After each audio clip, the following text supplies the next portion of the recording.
And we're coming to you live for the Built for Tough Studio. Boomer Esiason, Greg Giannotti, it's Boomer and Gio on the Fan. Simulcast across the country on CBS Sports Network and wherever you're on the free Odyssey app. Good Monday morning. We are still in the middle of this blizzard here in the tri-state area, so not as many people in the cars listening, but we know that you're on the free Odyssey app and watching us on CBS Sports Network this morning.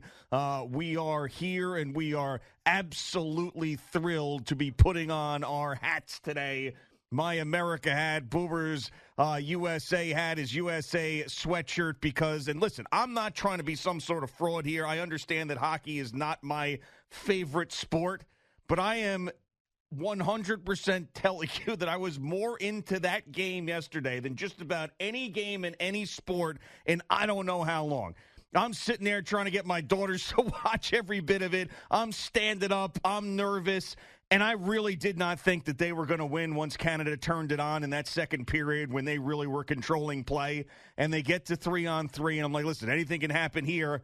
Connor Hellebuyck is just I mean, this guy forever is going to be known for what he did yesterday. And then Jack Hughes, after getting his teeth knocked out, ends up scoring a game-winning goal and talking about how much it meant to him and his country. I mean, this was amazing. Videos all over the country of people in bars in the morning celebrating.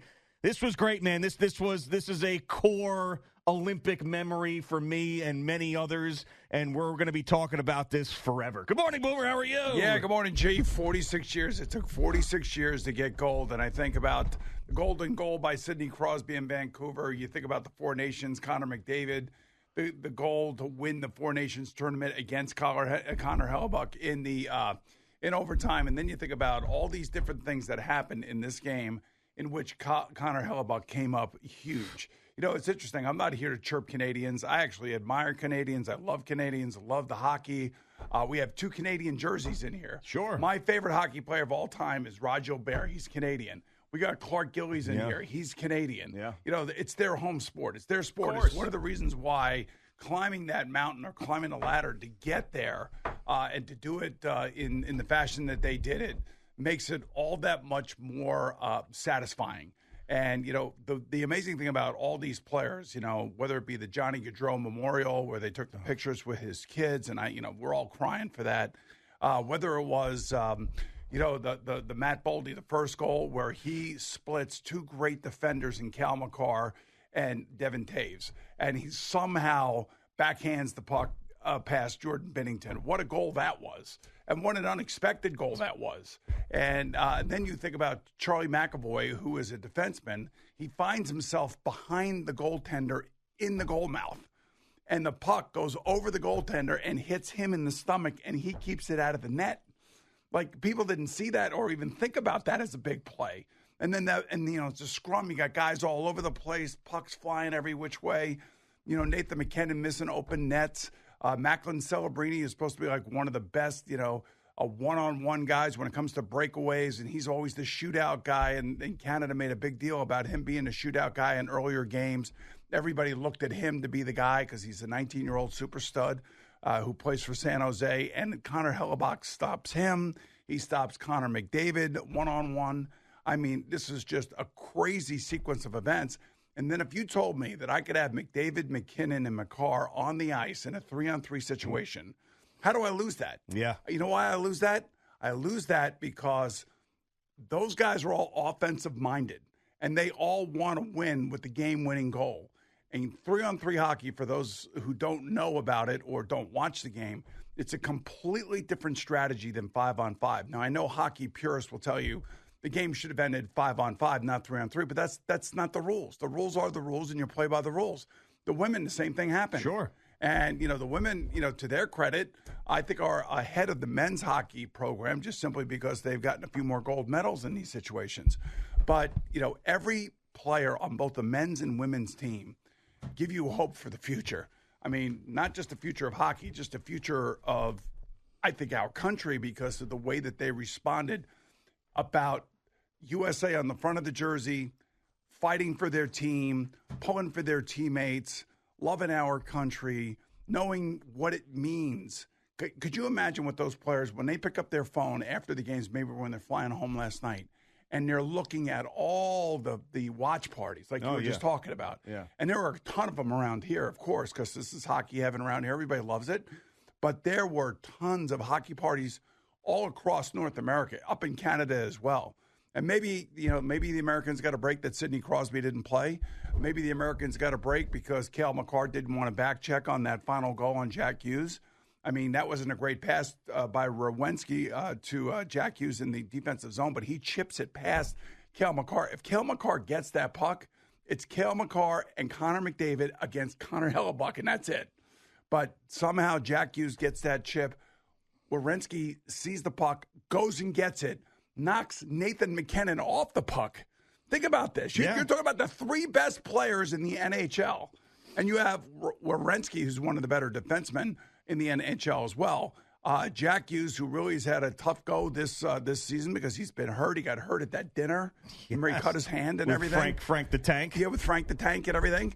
And then all of a sudden, it comes out of nowhere, and just watching it, feeling it, the patriotism, the pride, the satisfaction, the respect, the dignity, everything that comes along with, an Olympic victory like this, like the women had on Friday, is just nothing short of just total satisfaction. Yeah, I mean, a couple of those moments there when you talk about these young men and what they represent, and we've talked so many times about how annoying it can be watching some of these guys that are in pro sports these days that don't seem to want to be there, or people who are taking for granted these unbelievable opportunities that they have. And now you've got these guys who are, they're getting paid by the NHL, but they're out there and they're playing for their country and they're playing for their teammates. And for us to see this as fans and to be like, all right, we won a gold medal in hockey for the first time in 46 years. Like, that's a huge deal. But think about what these guys, from the moment that they're born, start playing hockey, and then they're all together, and they're doing all these things on this national level, all to build up to this moment. And there were so many groups that had dreamed of doing it but couldn't get it done. And these guys did it for all of those guys, and also they did it for Johnny Gaudreau, and that is the moment of all moments. I'm still now getting chills watching this, and obviously having the kids out there and taking the picture with his children and showing the wife. I mean, this was like this was better than any movie you could ever write. This was better than any script you could ever write. It was 1980 all over again, just a little bit different because the 1980 guys were amateurs.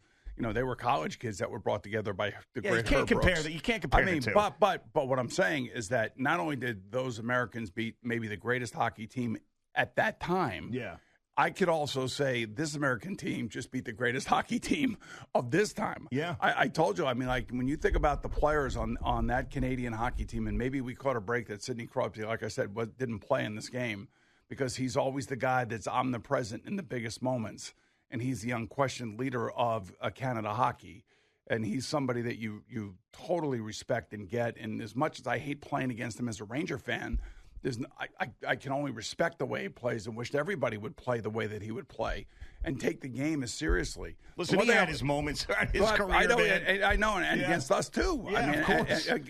Both against the Rangers and in the Stanley Cup Finals. He can get a silver every now and again. Yeah, that's all right.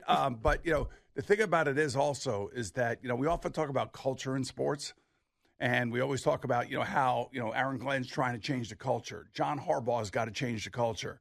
David Stearns, he's required to change the culture of the Mets. And it goes on and on and on and on and on. Somewhere along the line over the last 20 years, USA Hockey has figured it out. The people who run USA Hockey, if you are invited to be a part of the USA Hockey program, they are expecting you to be a certain type of person, a person who is not going to be a victim, a person who is going to rise to the occasion, a person who's going to sacrifice for their teammates, both men and women's. It's interesting because, we talked about the women a lot on Friday because of the way that whole thing played out and everything else. What was amazing to me is that, so Hillary Knight, we've had her in here. She's the captain of the women's team. She comes down and she scores a goal when it's 6-on-5. The Americans got the goalie pulled. They're desperate. They have to tie the game. They got to get it into overtime. And she comes up big. The night before, she gets engaged to her girlfriend, and they're going to get married. Did you hear anybody say anything other than how happy they were for the both of them? Well, no, of course not. Right, you know why? Because they want people to live their best life, to be the happiest they can be. And Hillary Knight not only topped off that, but topped it off with a gold medal. Yeah. And, I just think that the hockey culture has always been great because it's one of the reasons I love the sport. But I love it even more when I see kids buying into what USA Hockey is demanding. And what they're demanding is excellence. And they're also demanding sacrifice. A lot of these guys play 20, 22 minutes for their regular teams. Some guys get buried on the bench. And how about Vincent Trocheck and Miller? When you think about what their roles were for the USA Hockey, I mean, their roles were penalty kill. Mm-hmm. Bill Guerin said, I got to build a team. I can't build a team of all-stars. I got to build a team. There's got to be role players that do certain things and do certain things well, like face-offs, penalty kills. Both the men and the women were 100% on their penalty kills throughout the Olympics. And by the way, this wasn't a 7-game series. This is what makes this thing so excited. Yeah, I mean, it's a one and done, and anything can happen in that scenario. And to think the U.S. was really just shot for shot early on in this game, keeping up with Canada. The energy was there. And then in the second period, the back-to-back penalties and the 5-on-3. And even though the U.S. killed off those penalties, they were exhausted. Everything changed from that point. And the ice is tilted. And I'm thinking, like, they're just holding on and holding on and holding on. I mean, which makes it even more special in the way because, like, they weren't the more talented team in that situation. They were getting skated around, and Hellebuyck's doing this unbelievable job of stopping so many skilled shots. Well, that paddle save on Devin Taves. Oh, my God. I mean, that's going to go down in history. He turns around, and if if Taves, I guess, elevates it just or doesn't elevate it, rather, and just slides it under, maybe Hellebuyck doesn't make that save. It was just the perfect scenario for Hellebuyck to make it, and just amazing, this flexibility and going backwards. But the fact that they're hanging on, it's funny because Eddie Olczyk says, with about 7 minutes to go in the third period, that the U.S. would sign for going to 3-on-3 right now. But then they get the double minor. The Canada gets a double minor, and here we go. And you're thinking you got 4 minutes of a power play. You don't, because then we end up getting the high stick on Jack Hughes after he got the high stick on his face and knocks his teeth out. I mean, all these things that were going. How about the double post that was hit? Yes, we had a by double Faber. post. Yeah, by Faber. Yeah, I mean, it was. I mean, just back and forth and unbelievable. And then and Olczyk said it too. And I think anybody who has seen these 3-on-3 things, it usually ends relatively quickly. And he said, I think it's probably going to end in the first 5 minutes, and there's too many great players. Yeah, out right. there. It's just gonna happen, and it basically comes down to a decision by Cal McCarr, and unfortunately for him, he also got caught loafing back. Yeah. At least Connor McDavid tried to get himself back into the play, and he was farther back than Cal McCarr was, and there'll be a lot of discussion about whether or not he laid it on the line, and that's where Sidney Crosby comes in. Oh, sure. Like that's where Mark Messier comes in.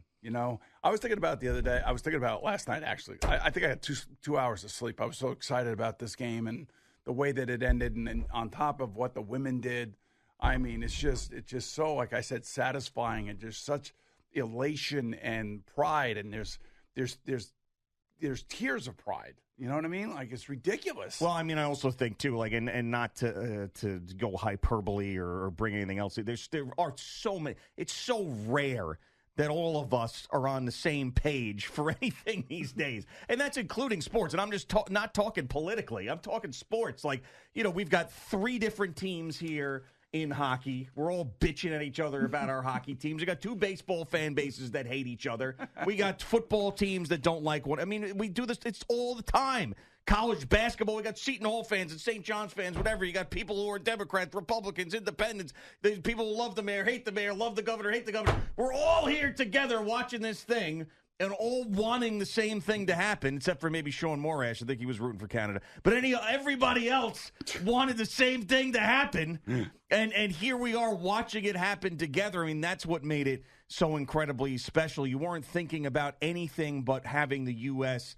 win and slay the giant that has been Canada hockey for so many years. It took a lot. It took a lot. Those guys, you could see after the game in the locker room, and they were with the FBI director, Kash Patel, who's from Garden City, who, by the way, is he was having a great Islander fan. Yeah, of course. And speaking of the Islanders, I, for one, was very happy that Matthew Schaefer was home babysitting as opposed to being over there in Milan. He should have been over there. Why he wasn't, I have no idea, and I'll never know, especially with Macklin Celebrini, the 19-year-old, who basically burst upon the scene. He plays for San Jose, and he's going to be the young face of Canada hockey now for the next 10 years, along with Matthew Schaefer. They're going to be great, and those guys. If the NHL does play again in France in 4 years, it will be those guys. That will be leading the charge, and you know what they're going to be thinking. They're going to be thinking about revenge. Yesterday, and I wasn't with Matt yesterday. I did hear that Sydney was getting on him a little bit, playing Freebird in the house. Oh, nice, good for her. She called herself a savage patriot, and I love that about her. Yeah, because she is. When she was 8 years old. She's 8 years old. I took her to Normandy, and she stood right in the middle of the American Cemetery. And that day, when I watched her cry, even though she knew a little bit about World War II and D-Day and everything. How old? She was about 8 or 9. Wow, okay. And, Gunnar knew all about it because Gunnar was into it. And, Gunnar and I would watch all the war pictures and all that other stuff. But when I took her there and she stood in that cemetery and she was crying, and she understood the sacrifices that were made during that time.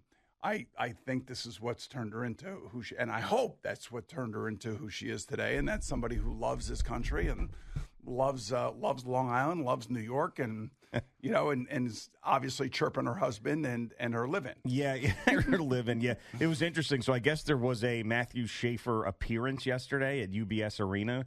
That was right around while the game was happening or right after the game ended. So, because I saw this video of him walking out and a bunch of fans like waiting in a line to go get a picture or an autograph with him, and he was wearing his Islander jersey. He didn't have any Team Canada stuff on. But I was thinking oh man, this is a tough spot for him, because it was right after the game ended. He knows all the people there are rooting for Team USA. And obviously he's probably bummed about it, but probably handled it all with grace. 100% handled it with grace, and he knows that the Islander fan absolutely adores him. So he's gonna. I think, if I had to guess, he's gonna come out of this break like a shot out of a cannon. Yeah, I hope so. Because I know that I would think he had to be disappointed not being taken to Milan, but I just have a feeling he's going to explode here in the second half of the season.